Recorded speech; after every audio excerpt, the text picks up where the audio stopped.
I just received the news that the European Court of Justice ruled in favor of the IUC program on the purchasing of the sovereign debt, but we will discuss that later. So we'll have something brand new to discuss tomorrow on the day after. Before going to the ECB programs, I would like you to take a look at Article 156 of the treaty. This article the part of the treaty which provides specific provision for member states' currencies, the euro, and that was considered Article 156 the basis for to decide whether it was possible to modify the treaty and in a way to make the European Stability Mechanism possible or not. The first and the second paragraph are the paragraphs originally introduced in the treaty at Maastricht, and then this third one was recently introduced with this simplified revision procedure. A simplified revision procedure. So basically, the member states of the European Union decided to insert this new paragraph through the simplified revision procedure established under Article 48, paragraph 6 of the Treaty on the European Union. But try to look at the formulation of this paragraph. The member states whose currency is the euro may establish a stability mechanism to be activated if indispensable to safeguard the stability of the euro area as a whole. The granting of any required financial assistance under the mechanism will be made subject to strict conditionality. Was it really necessary to go through all the simplified revision procedure to insert in the treaty this kind of provision? If you read the text, was it really necessary to make it clear that European member states, Euro member states, may establish a stability mechanism? Was it necessary? Do you mean they already have this Power to establish the stability mechanism? I tried to. It's kind of broad.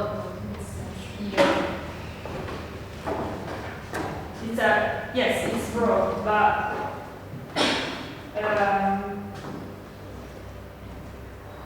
was it necessary to say within the text of a treaty that the member state still retained a specific power that was not conferred upon the European Union institution before? What's the basic principle of public international law when it comes to international organization? That they are created for a specific purpose, so they have to act within those background. Yes, it's the principle of conferred powers. So the international organization can only act when a specific power is conferred upon the organization in itself, that by the member states. So since there was nothing in the treaty conferring to the European Union this kind of power, was it really necessary to say it loud again, so to go through the revision procedure, to say something that in the end the member states already have, to say that member states have power that they still had before going through this? What's the purpose?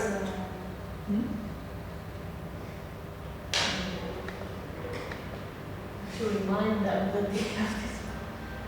Yeah, but maybe they're even stronger, I don't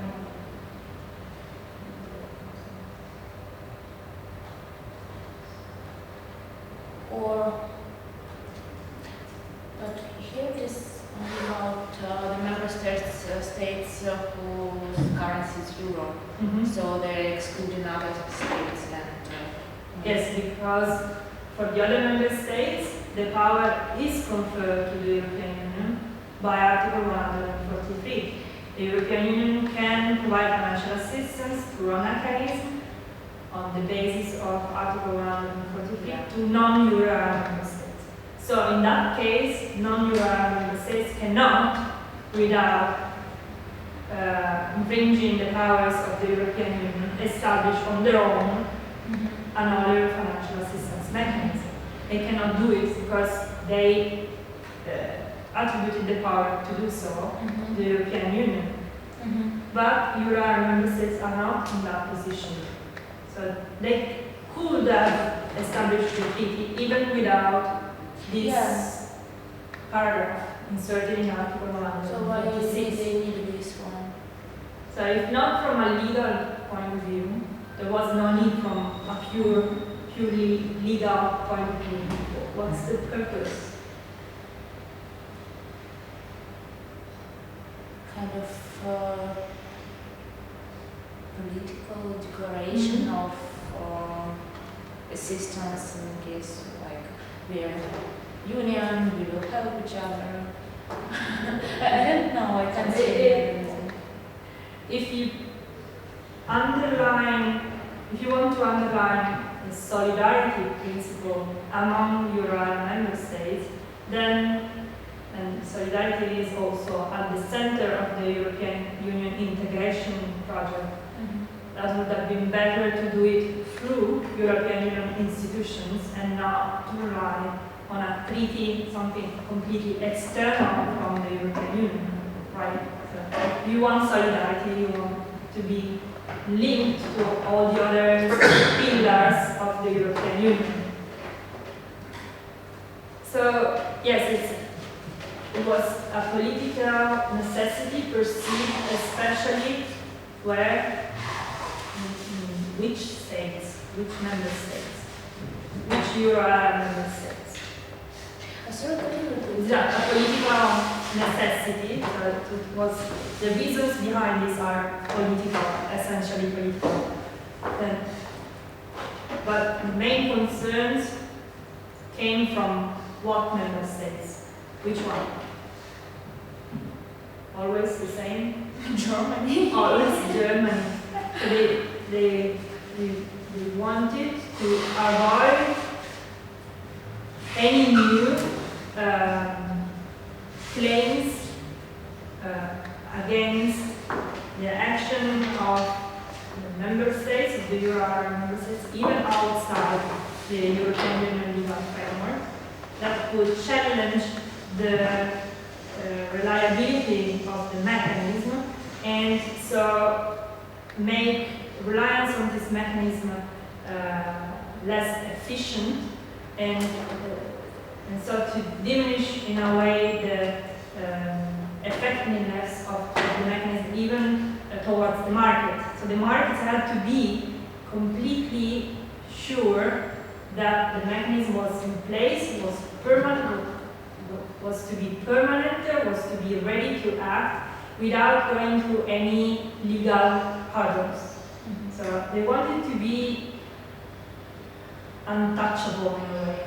So they wanted to provide a strong standing point, starting point for the mechanism to be ready to act as soon as the treaty was signed and ratified.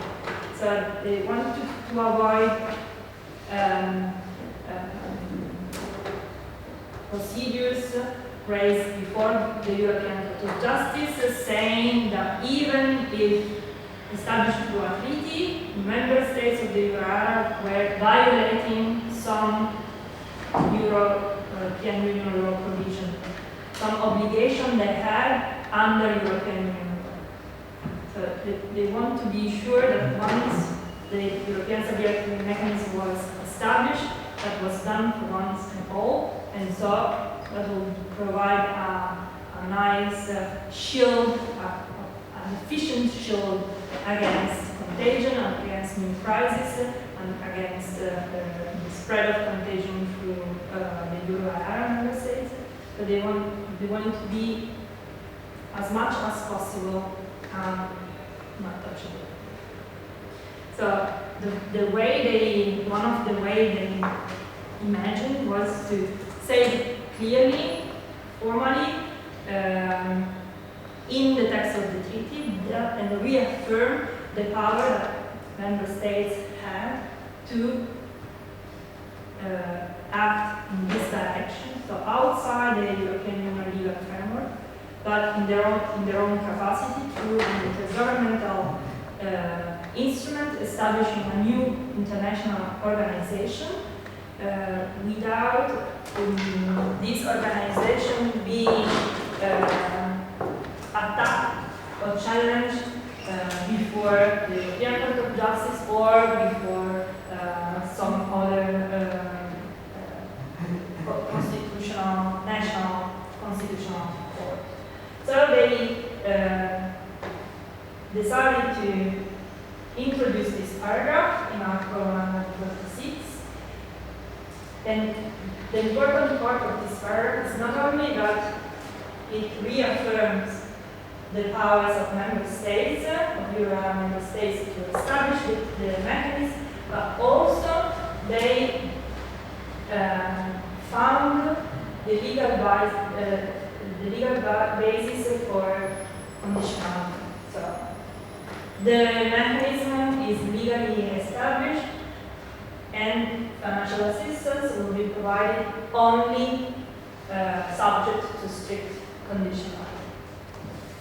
So on this point, you will imagine that the European Stability Mechanism is completely detached from the European Union, but it is not.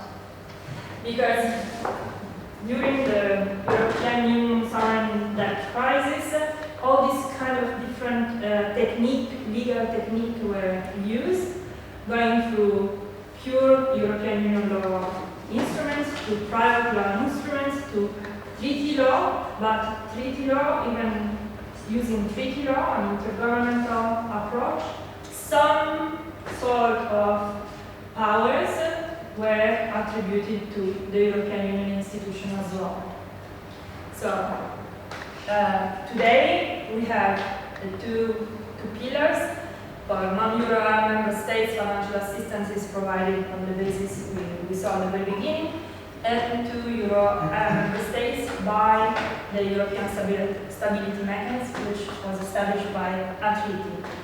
This treaty, the European Stability Mechanism Treaty, confers some powers to the European Commission, the ECB, and even the European Court of Justice.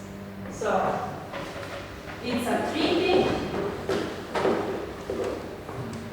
outside European Union law,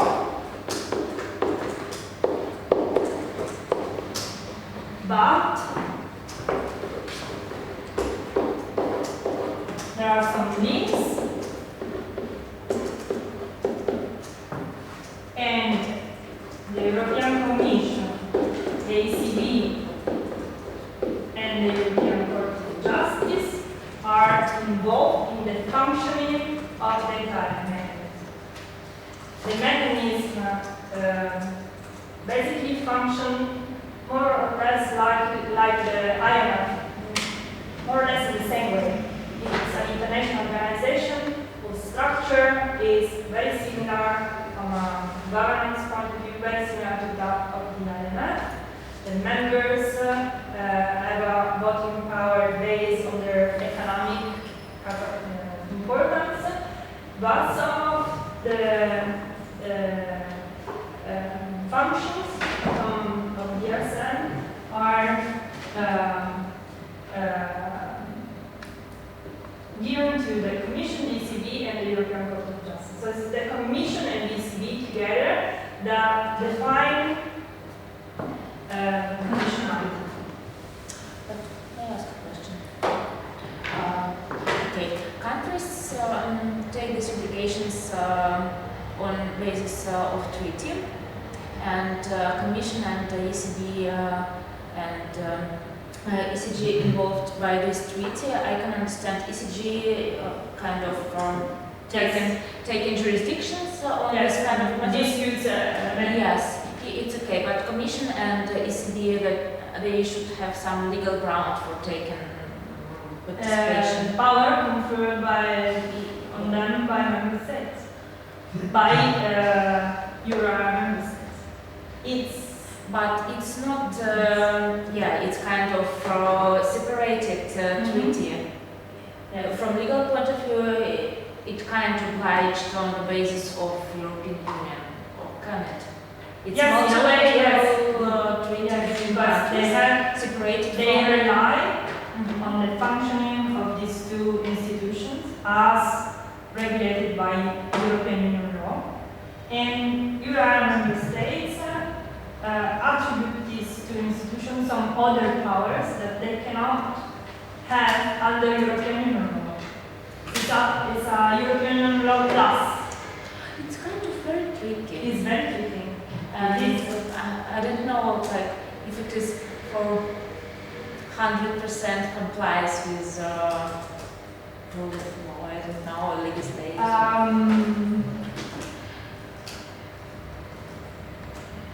They cannot modify the treaty with the agreement of all the member states.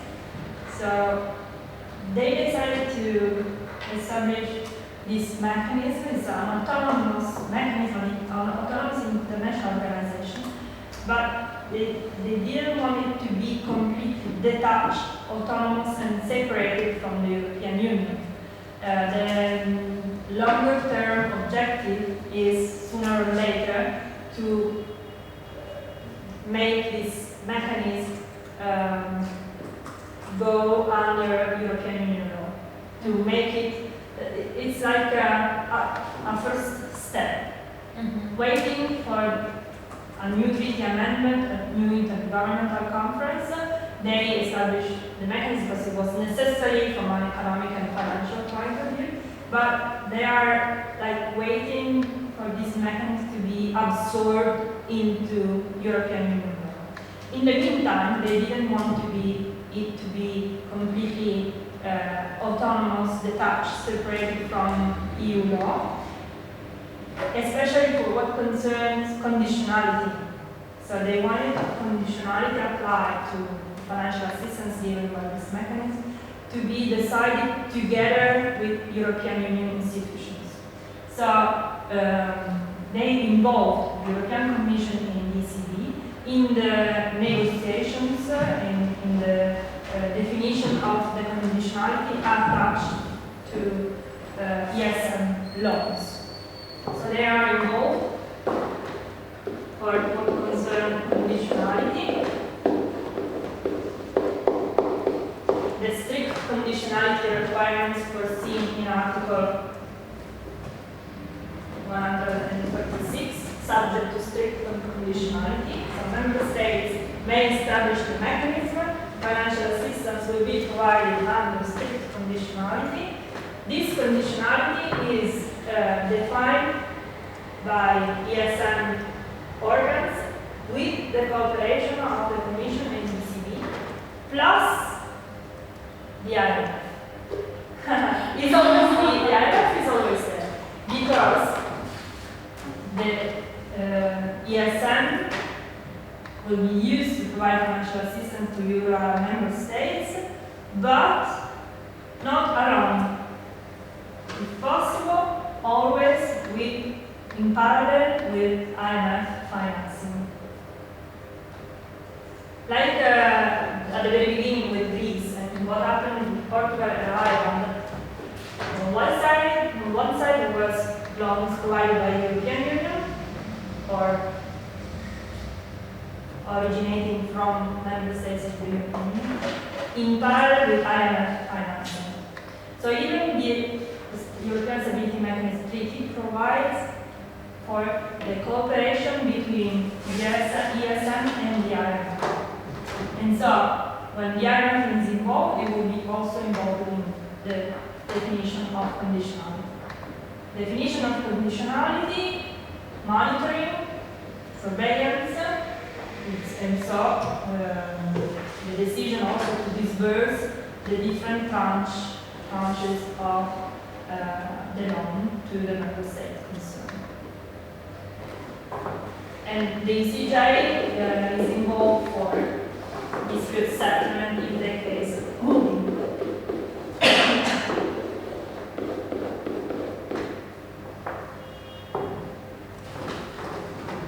So this is where we stand. So if tomorrow, at the end of the month, at the end of June, there is no default and the crisis spreading from Greece will reach, hopefully not, Italy, then Italy will have to go and request financial assistance to the ESM, undergoing a conditionality program,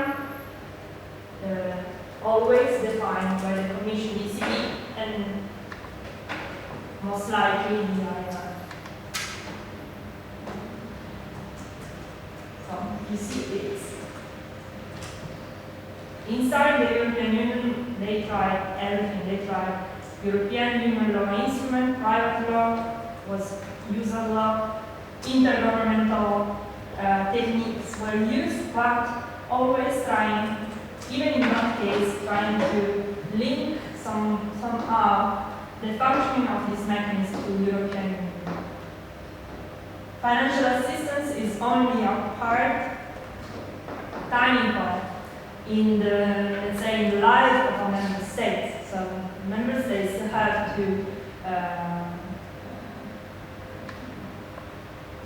fulfill the Stability and Growth Pact requirement, to fulfill all the obligations arising from participation in the European Union, and so on and so forth. So, on a longer term perspective, this kind of financial assistance will have to be provided by the European Union. It cannot stay completely outside. It should be absorbed at one point.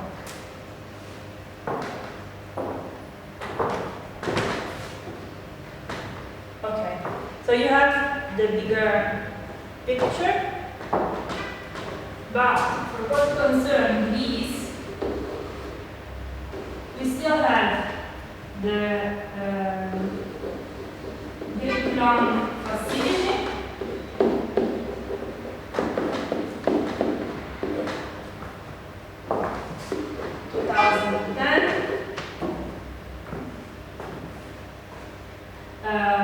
The package was renegotiated in 2012. So in 2010 it was 110 billion euros. In 2012 other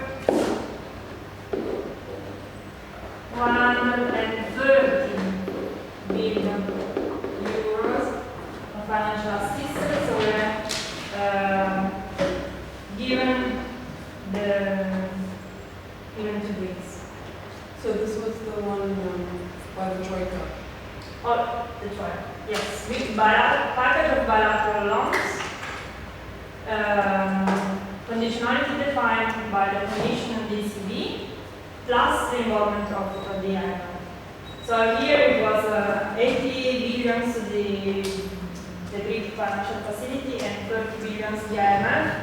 Here, I don't remember how much was given by the IMF and how much by the European Union, but just for you to understand the amount of money the Troika was ready to give Greece, it's a huge amount of money.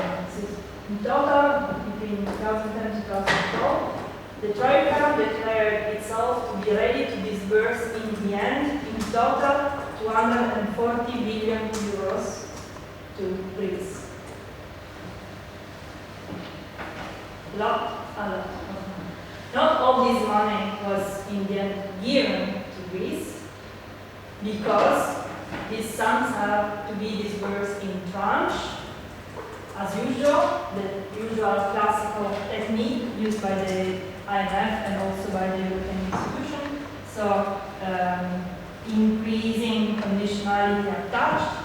Every tranche requires the debtor state to implement part of its reform program.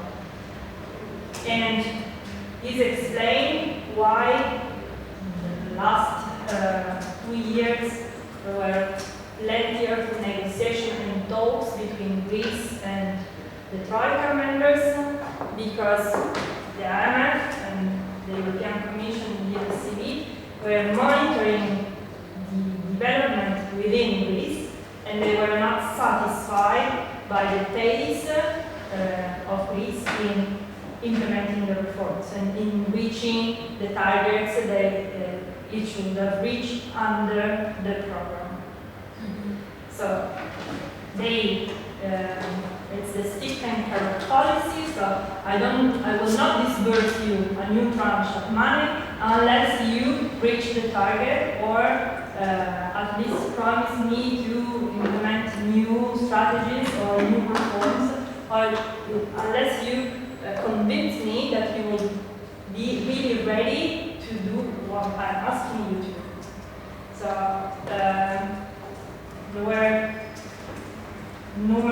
second, third, fourth reviews of the program, always with these negotiations and monitoring by the Troika, not fulfilling the promises by Greece, so trying to renegotiate new terms, to postpone the achievement of some of the targets, and so this kind of negotiations took place all along the program since 2012 till now. In February, Greece obtained a postponement of the deadline of the program of 3 months. So this financial assistance program was supposed to end in February 2015, February this year. In February, the negotiations were still undergoing. Greece obtained, with the new election, the new government elected, Tsipras, they obtained a 3 months postponement for the end of the program, and nowadays we are there. We are at the end of the program. So end of June,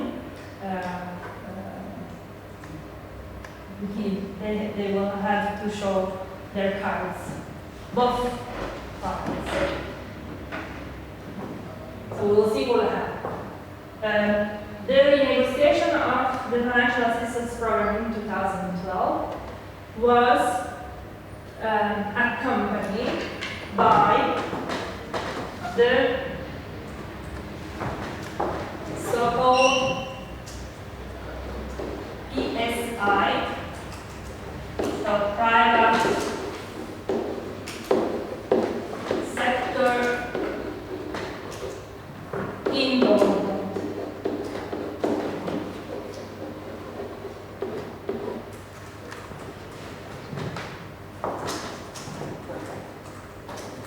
It basically means that the Troika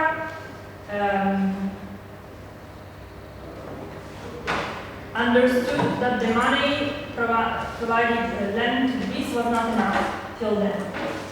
The 110 billion of euro decided in May 2010 were not enough to help Greece overcome its problems. So a new money was needed, so they decided that they were ready to provide a new loan to Greece for another 130 billion euros, but the help to Greece was not to come only from the official sector, not only from the Troika, but some of the private creditors of Greece had to share part of the burden. So that restructuring had to be part of the deal. So the Troika provided new money, but at the same time, Greece had to put forward a debt exchange offer for bondholders. So PSI, so private sector involved. No new official sector money without part of the burden to be shared by the private sector. Whereas the Bondholders. first one was only the Troika, right? Yes, first one was on. So it means that in March 2012, Greece restructured its sovereign bonds debt.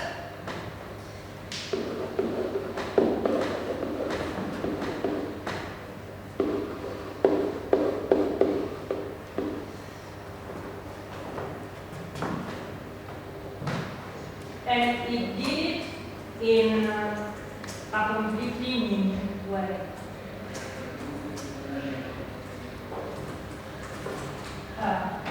Obtaining in the end a reduction of its outstanding sovereign bond debt of around 106 billion euros.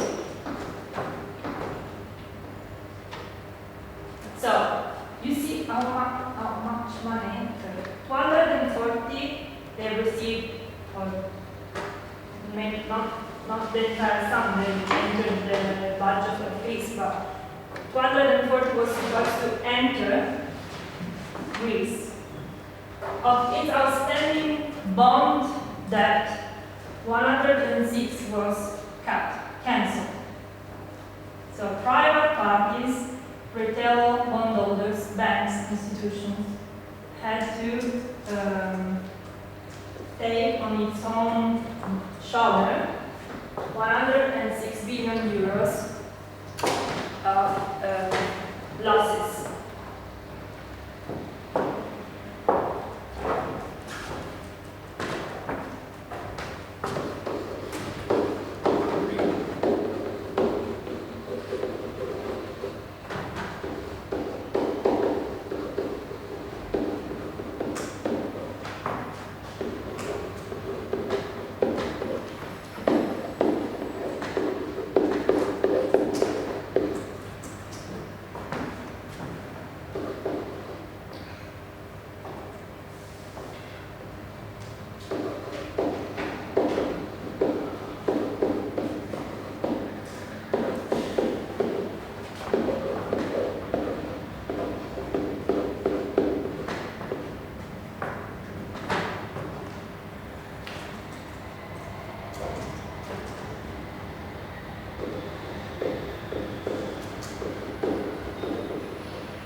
Bondholders who accepted the exchange offer accepted also a haircut of 53% of the nominal value of the bonds and accepted to receive new bonds maturing between 2020 and 2035. I guess even later than 2035. A menu of different new bonds with different maturities and compared to the old interest rates, even a lower interest rate.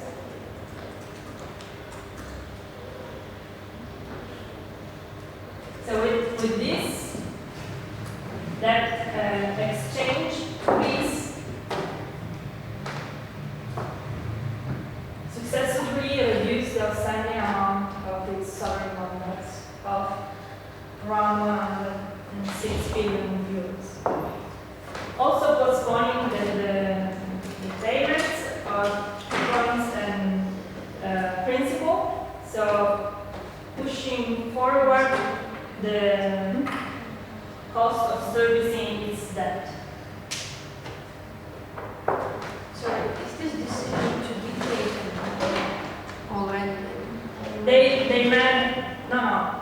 This was done in 2012, March 2012. This is already done.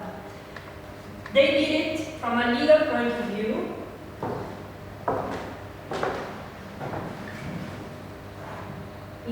Retroactively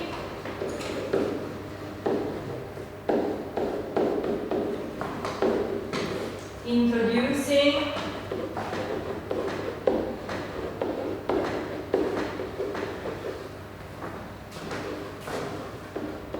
collective action clauses.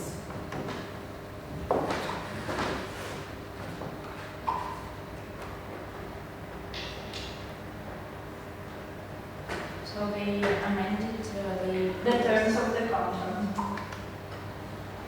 in a retroactive way. What was the problem? Of that 220 outstanding million of euros bonds, 90% of those bonds were issued under domestic law.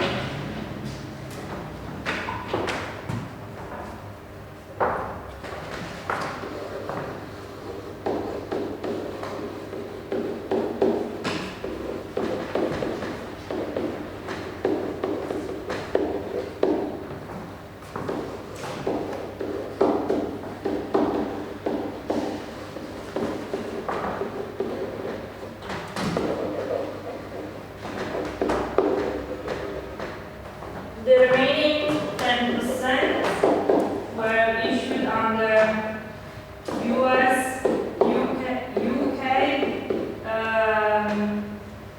even Japanese law, I guess. Don't ask me why. But that was only the 10% of the outstanding bond. So, for Greece, the important thing was to be able to restructure this big bunch, the 90% of its bonds that were issued under Greek law. Being issued under Greek law,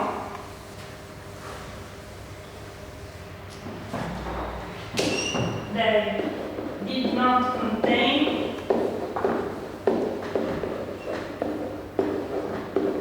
collective action clause. So, for the debt exchange to be successful, the exchange offer would have to be agreed upon by the vast majority of bondholders, trying to avoid all doubts. There was not such a mechanism as the collective action clause provide to force all doubts to be bound by the new by the amendment or by the new bonds. Did they also introduce such a mechanism to domestic legislation to the court? Or? Yes, they did it through a so-called bondholders act.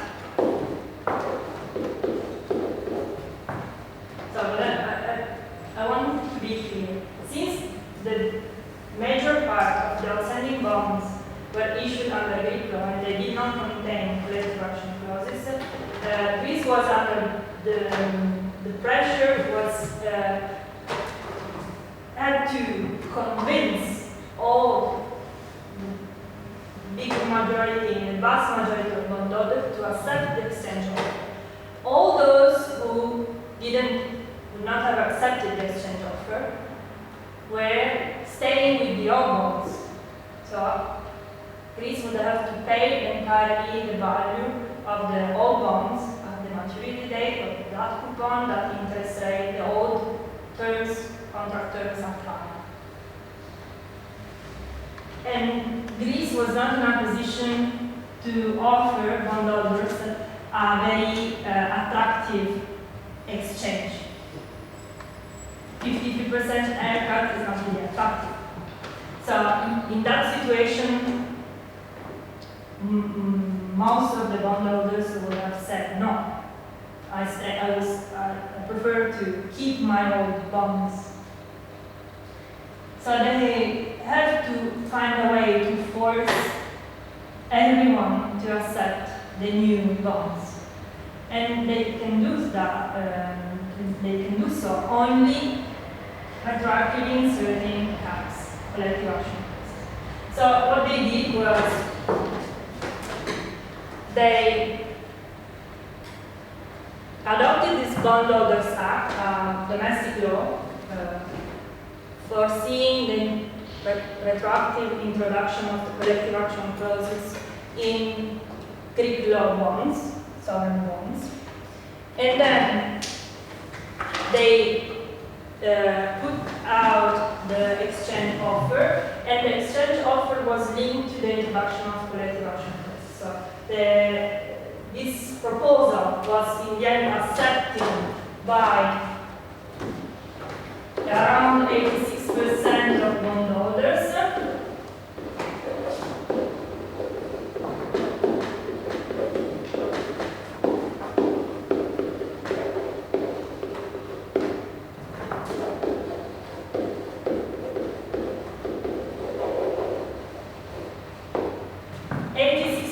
Was enough to activate the collective action clauses and force everyone in.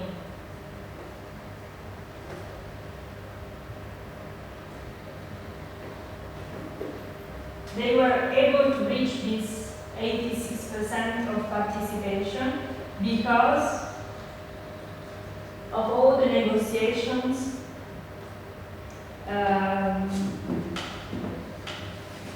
with the committee of bondholders. We discussed it when we last week. So before putting forward the exchange offer, Greece discussed for a long time in the term of the exchange offer with a committee of bondholders, and in this committee sit essentially the big banks, the big financial institutions. So banks and financial institutions were ready to accept the losses.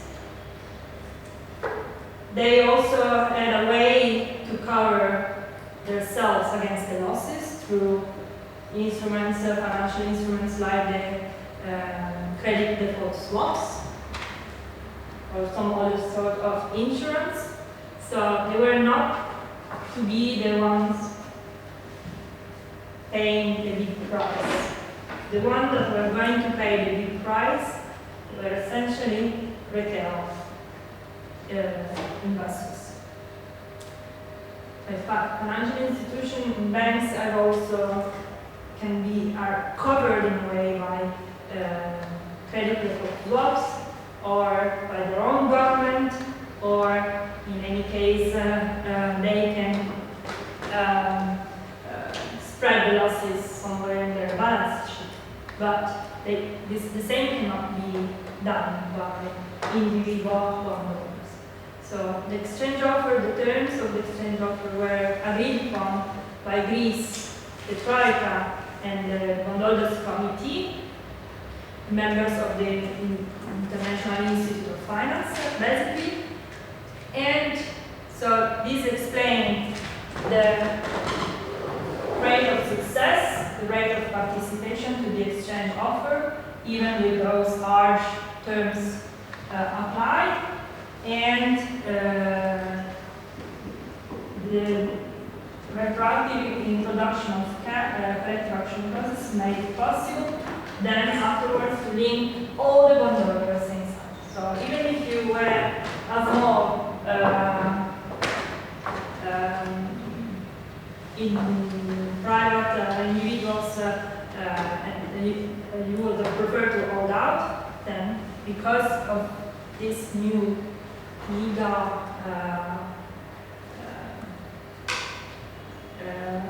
trick, let's say, you were forced to accept the new bonds in exchange. Obviously, from a legal point of view, this retroactive introduction of collective action clauses raises some concerns. Is it really legal? Is it not? What profile, what claims can you raise? If you are one of those small individual bondholders that were forced to accept 53% haircut on your bonds, what would you do?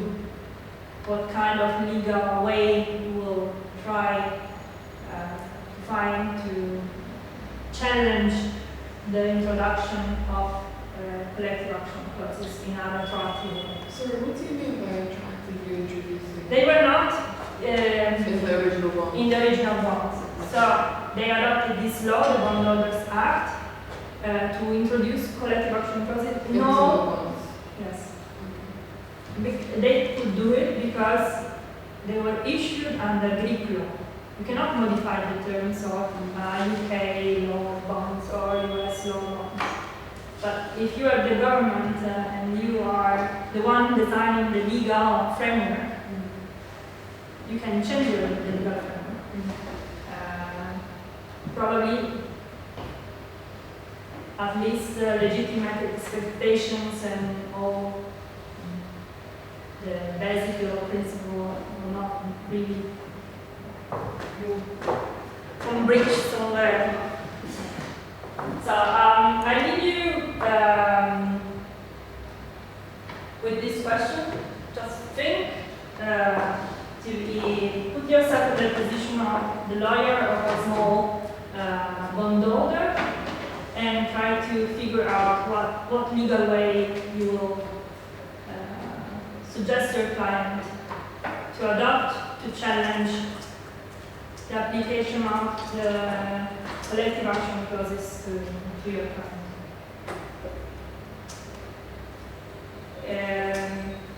Okay.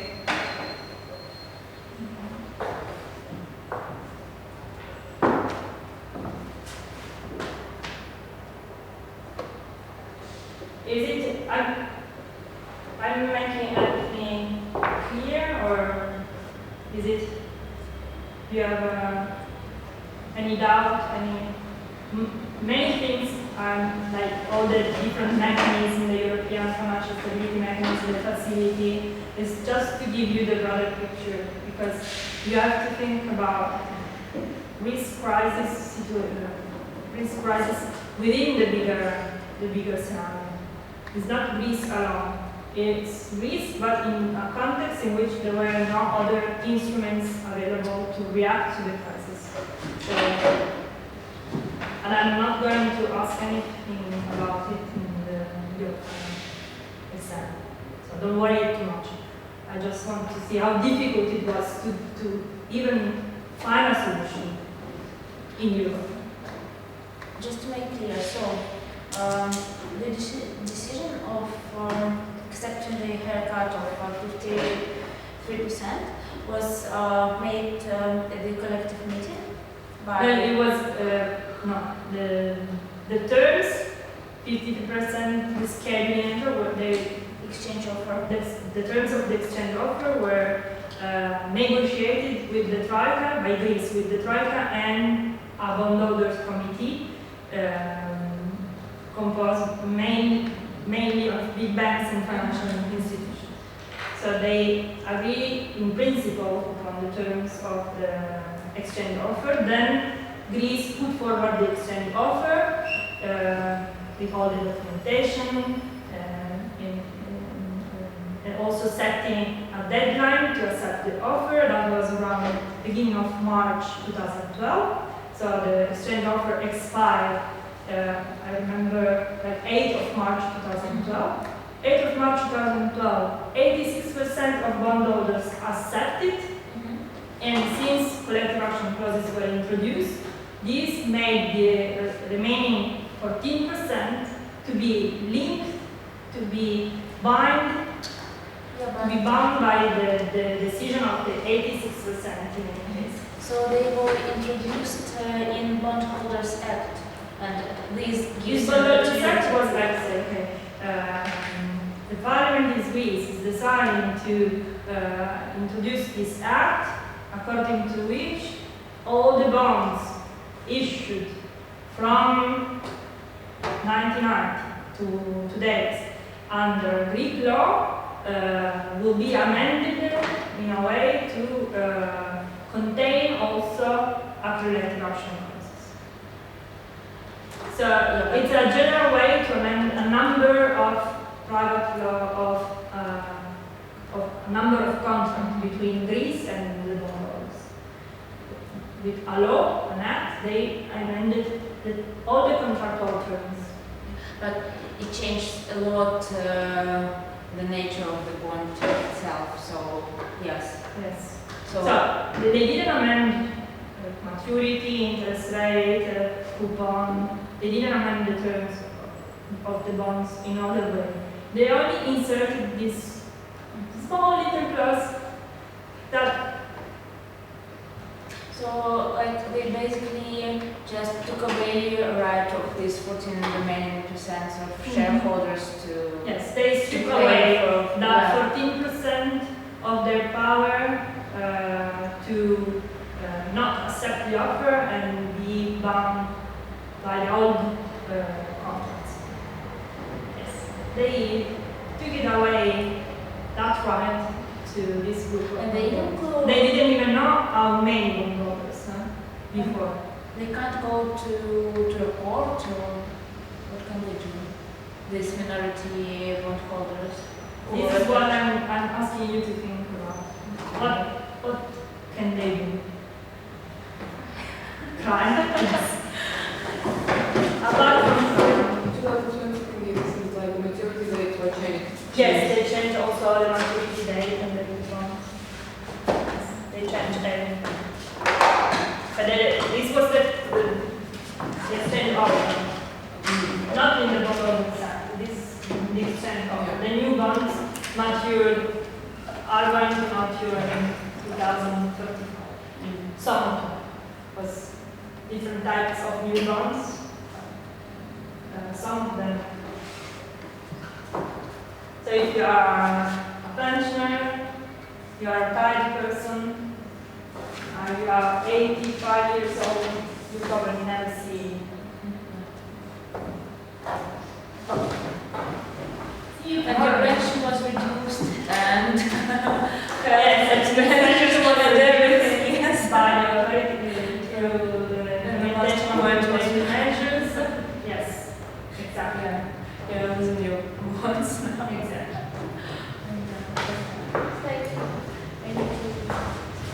Okay, see you tomorrow.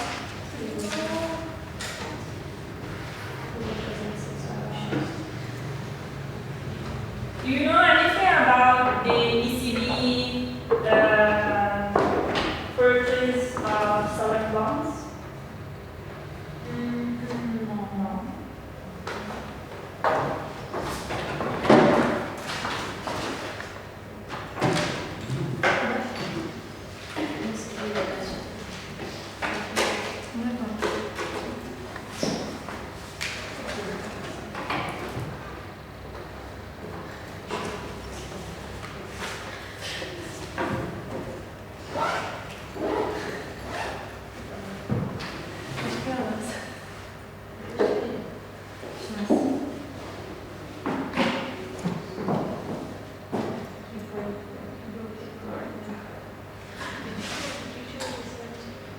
No. No. Or we posted on this. Wait. Will? Maybe he's or upstairs. We should find him.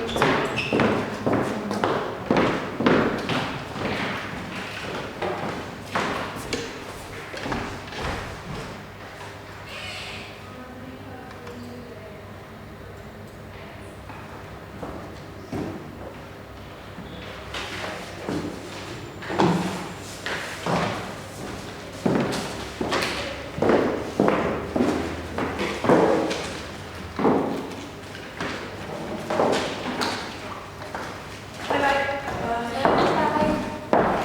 Bye.